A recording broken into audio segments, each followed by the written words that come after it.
Hello,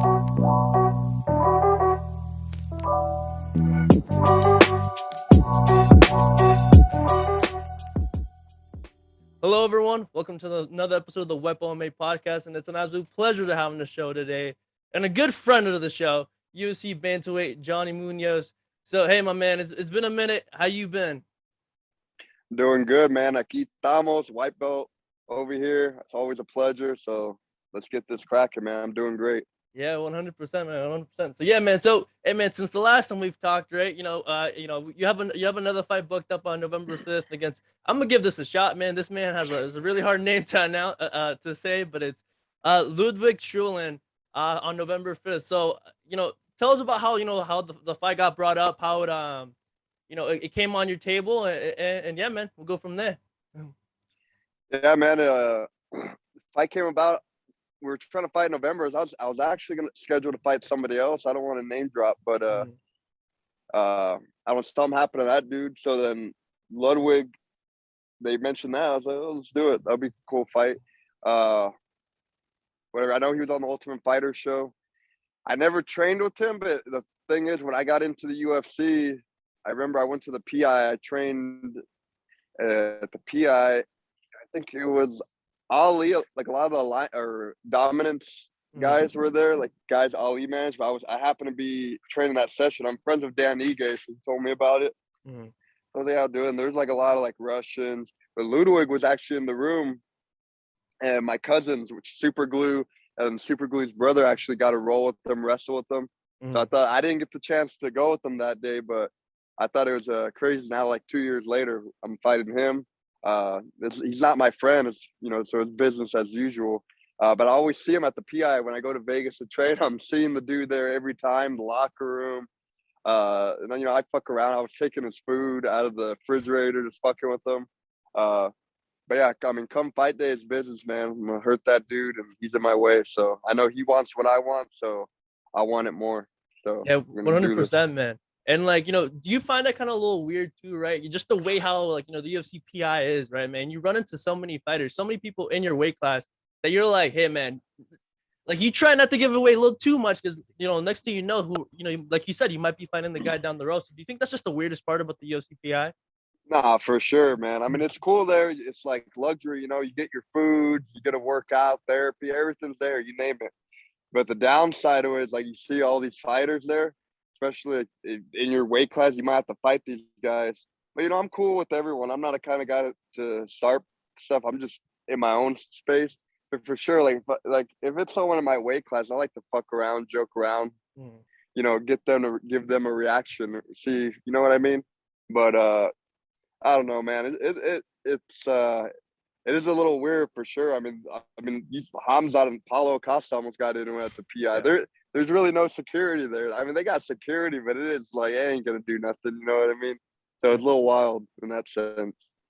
Yeah, no, man. I mean, and speaking of which, man, since you're in Vegas a lot, man, were you able to go to that Hamza versus Nate card that it just turned into chaos? So were you able to get to that fight, or no? You're just kind of enjoying the fight week festivities at the UFC PI because, like you said, Chimaev and Costa almost went at it. So there must have been some other stuff that we don't even know about. Yeah, no, I was there. I went to that fight. That was pretty crazy. Fight week. I don't know. I wasn't there that whole fight week. I think I went like Monday, Tuesday, came back. I'm always everywhere. Vegas, Tijuana, Mexico, California. But then I went back. I believe it was Saturday morning. I drove back out there. So I watched the fights. That was crazy. Hamza got like booed bad, man. The energy in that arena was wild. And then when Nate Diaz fought, like the crowd reaction for him was like they went crazy. You know what I mean? So it was cool. It was cool to be a part of that live. You know what I mean? The energy in that building was crazy. Yeah, man, 100%. And also, as a jiu-jitsu nerd myself, I saw in your story, man, you're at the ADCC, man. So, like, tell us about that, man, because, as a jiu-jitsu nerd, seeing jiu-jitsu, on that big of a stage and seeing so many people talk about, that event for that weekend, like, it's such a crazy sight to see. So, for you actually being in the arena, how did it feel, like, knowing that jiu-jitsu is slowly turning into more of like a mainstream sport, right? Like a lot of people are like, even like, you don't have to practice the sport. People are still watching it because of Gordon Ryan, Andrew Galvao, and all these other people. Yeah. Nah, it was crazy, man. I come from a jiu-jitsu background, but it's crazy how the sport has grown so much. Mm. And ADCC, like it's basically like the Olympics for no gear grappling. You know what I mean? That's the tournament to do.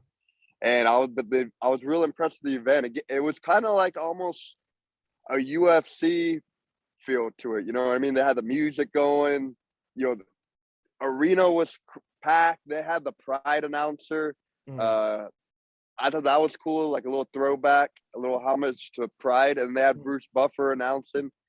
It was a legit show, and I highly recommend it. I don't know if it's. I know that was the first time it was like that. Mm. I'm assuming the next one's got to be like that or better. So like I Yeah. don't know. I was like, I highly recommend if it's like close to your city, you got to go check that out. That was insane. On top of that, Gordon Ryan was crazy good, man. That Same. guy, he's playing with guys that are fucking good. You know what I mean? World champions, and it's like there's the regular guys, there's the world champions, and there's Gordon Ryan. He's literally on his own when it comes to grappling. Yeah, man. And like for you, man, like what do you think is his next move, right? Like Gordon, like that was the fight. I mean, that was the match everyone was talking about, right? Andre Galbao. So like now, like what do you do with him, man? Like does he go back to that Felipe Pena matchup, or is there someone on the horizon that you as a jiu-jitsu nerd like see coming up? Yeah, so it's like because he won that, so now he has to come back to defend. But it's kind of like because Yuri Simos won the thing, but like nobody wants to see that. Gordon's beat him, I don't know how many times, Mm-hmm. and it's kind of like Gordon's. I mean, he's kind of done it all already. What Yeah. is there really left for him to do? I mean, he's competing with himself. He has to beat his own records if he keeps doing this. I mean, he could do gi jiu-jitsu if he wants. I don't see him doing that. Mm-hmm. Um, and I feel too like gi jiu-jitsu is not. I think no gi's bigger, the Mm-hmm. platform. I mean, it would be cool if he could cross over to MMA. That'd be cool. I Mm-hmm. don't know. I think he's talked about it before. So I don't know. I feel he either needs to do gi jiu-jitsu, but I feel like, I mean, I love the gi, but I feel like it could be a step down. Mm-hmm. I mean, people would go check him out just because it's Gordon Ryan, but I feel like, I mean, jiu-jitsu is great, but I just feel like the platform for it is not as big as the no gi. Mm-hmm. So I feel like, I mean, either he keeps doing no gi and all that, but like it's hard for him to get matches. I mean, I can't name somebody that's like, I want to see Gordon go with this guy. There's really there's nobody. So I Yeah. mean, the next step for me, I would think MMA. If he chooses, that's what I would think. Yeah, that'd be pretty cool. That'd be pretty cool, to see him cross over. But I have to bring it back to you, man. Like, if the UFC ever allows it, you think you would ever compete in one of these ADCC events, man? Oh, Somehow? for sure, Yeah. for sure. That's the only tournament I would do to come back if I were to do. People always ask me, would you compete in jiu-jitsu again? I'm like, I don't really have like the what's it called? The motivation. Como, yeah, the motivation, las ganas para Like Ghana. hacerlo. You know Yep. what I mean? Hmm. Uh, but it's like I don't know, ADCC. That it would be pretty fucking cool. You know what I mean? To do that, uh, that would be a tournament I'd be open to do for sure. Yeah, man, 100%, man, 100%. So again, man, just to bring it back in the MMA side, right? Like, let's keep it in the family, right? Alan, man, he's having a fight this weekend, man. So like, tell us about that. Man, when did Alan, get news that he's fighting? I think it's gonna be in Vegas this week, right? Or no? No, this is in Tijuana. So Oh, it's still Tijuana. UWC Okay. based out of Tijuana. Mhm. And yeah, so he's been looking good during the camp. So we're going. So I'm always down there training, but we're going tonight. Mhm. So because his fight week stuff starts, I think tomorrow. So we'll be down there and all that stuff. So yeah, he's been looking good and just more experience for him. You know what I mean? He's doing good. Keep the undefeated streak. He wins this. He's 6-0. Mhm. And just more experience. And UWC is a good show too, man. They're on the Fight Pass. They're getting a lot of publicity. A lot of guys are on the going to the contender from that Mhm. and winning, getting signed to the UFC. So it's a good show uh, if you're trying to get in the UFC because they have a good track record. There are people going to the contenders or getting signed directly to the UFC. They've fought there, you know. Yeah. Are you gonna be back on the call too? Because I know you were doing some commentary for them too before. So are you gonna be back commentating during one of Alan's fight, or are you gonna be cornering for this one? So I'll be commentating, but I'll be stepping out when Allen fights for sure to Mhm. corner him and stuff. So I'll be doing both. I'll be a little busy this Friday for sure. Yeah, yeah, definitely, man. So And also another thing, as a like someone that loves the content game, are we gonna get those vlogs back a little bit, man? Or Yeah, I've been a little lazy on it, so I got to get my vlog because I actually vlogged my last fight, so I want to Mhm, get that on there. I know I didn't get the victory in it, but I'm real, dude. So I can't stand when people like, oh, like for example, I'm doing a tournament this Saturday, and then boom, Saturday pass, and you don't hear shit, you don't see no posts. mhm, It's like, no, you can't just post your wins. You gotta post your defeats too. You know what I mean? But I need to get that vlog. I just got to put it all together. mhm. But I want to get that vlog going, and then so I could just get it going from there. It's time consuming though, because I'm doing all that on my own. Yeah. But I'm hopefully eventually I'll have somebody do all that for me. No, yeah, 100%, man. And like you kind of touched upon it a little bit there, right, man? Like your last fight, you unfortunately didn't get the W, right? Like you said, it's MMA is a wild sport. You just get caught with a Oh, it's shot, wild. and it can go the other way. So for you, man, like I know like you always come back stronger after losses, right? But do you think this one just had another effect? You're like, nah, man. Like I'm gonna show everyone like what next level I am too. I mean, not that you already had that mentality already, but like, do you think that loss is also just going to propel you to bigger and bigger things? Nah, for sure, man. Yeah. Because for me, like I've only lost twice in Mhm, MMA.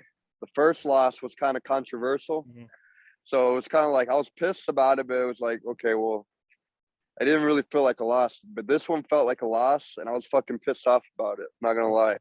Um, And it's no disrespect to my opponent or nothing, but I mean, he was the better man that day.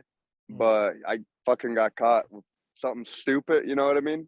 mhm, Going in.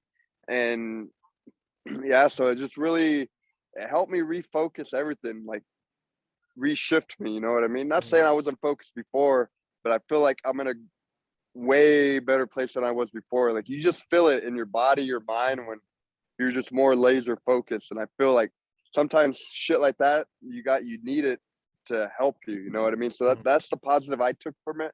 And I feel like I got a lot to prove to myself.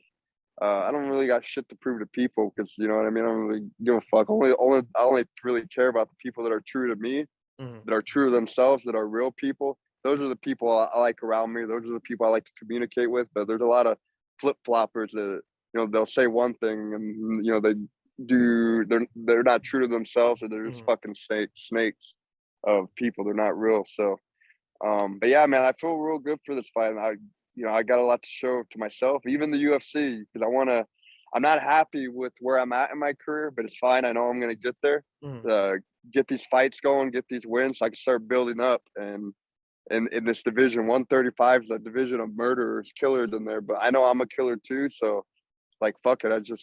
It's just killer versus killer. So I got a lot of killers to kill. Yeah, man, 100%, man, and I can't wait to see the combat, man.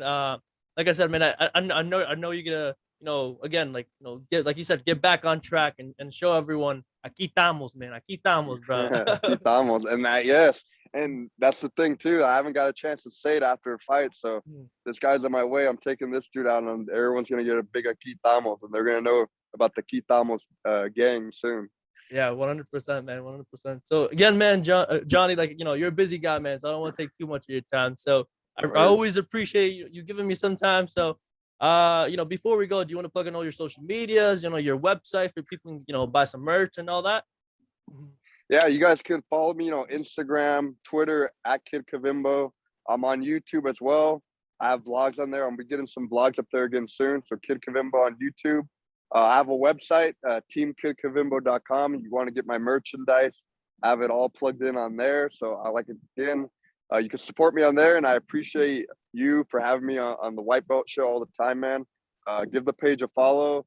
Anybody that's watching, there's always some good content on this page.